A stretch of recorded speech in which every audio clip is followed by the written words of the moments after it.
Hello everyone, আজ আমি লাইফে ফার্স্ট টাইম মাটন রান্না করছি।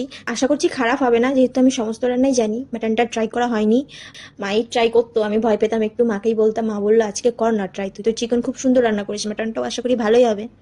মাটনটা এখানে ধুয়ে রেখেছি, এখানে টক দই নিয়ে এতে লঙ্কার গুঁড়ো, হলুদ গুঁড়ো, গোলমরিচ গুঁড়ো দিয়ে ভালো করে দইটাকে ফেটিয়ে নিয়ে ম্যারিনেট করে 30 মিনিট মতো রেখে দেবো। আর এদিকে দেখো চাল কুমড়ো ভাজা হচ্ছে। আর এখন আমি এখানে দেখতে পাচ্ছ সমস্ত জোগাড় করে রেখেছি। এখন লাল লাল করে পেঁয়াজগুলোকে ভেজে নেব। আর গরম তেলে আমি লং, এলাচ, গোলমরিচ আর দারচিনি দিয়েছিলাম। এটা যদি তোমরা গরম তেলে দাও তাহলে টেস্টটা আরো বেশি হয়। আর তার সঙ্গে শুকনো লঙ্কা আর তেজপাতা, আর স্মেলটাও খুব সুন্দর বেরোয়। পেঁয়াজটা লাল লাল করে ভাজা হয়ে গেছে, পেঁয়াজ রসুন পেস্টটা দিয়ে দিচ্ছি। এরপর কিছুক্ষণ 5 মিনিট মতো কষিয়ে নেব।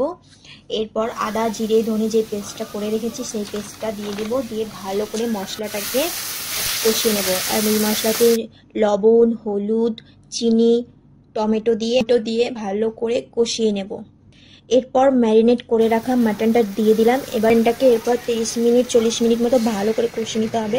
অনেকে কুকারে করে, বাট কুকারের থেকে কড়াইয়ে রান্না করলাম টেস্টটা বেশি হয় কুকারে। আর আমরা মাটন কড়াইয়ে করি, অনেকেই আছে কুকারে মাটন করে বাট টেস্ট লাগে না একদমই। কে কে আমার সঙ্গে একমত কমেন্ট করে জানাও।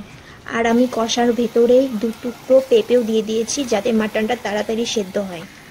আর দেখো এদিকে বন্ধুরা, মাটন আমার কষা হয়ে গেছে লাল লাল করে। এরপর এই মাটনে গরম জল দিয়ে দেব, দিয়ে লো ফ্লেমে 30 মিনিট 40 মিনিট মতো লো হাই ফ্লেম করে ভালো করে মাটনটা সেদ্ধ করে নেব। সো দেখো আমার ফাইনালি রেডি লাল লাল ঝাল ঝাল মাটন রেডি। আমার তো ভিডিও এডিট করতে করতে জিভে জল চলে এলো।